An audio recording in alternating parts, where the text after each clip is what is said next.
اليوم سوف نلعب لعبة أكيناتور، ودي المرة حنتركه يحذف شخصية كريستيانو رونالدو. وهيا نبدأ. تحداني، يلا العب. يلا الله. هاي الشخصية من فريق رياضي. نعم. هل تتكلم الشخصية اللغة العربية؟ لا.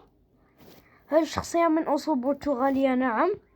هل فازت الشخصية بالكرة الذهبية؟ نعم. هل الشخصية من لعبة فري فاير؟ لا. هل الشخصية من برشلونة؟ لا.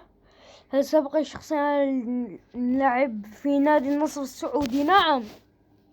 هل الشخصية مشجع مشهور لفريق كرة قدم؟ نعم.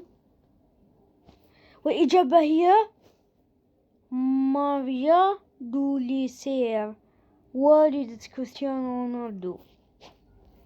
بس أنا أبحث عن الابن مش الوالدة، وبس اتأكدنا إنه ما بيعرفها. وباي.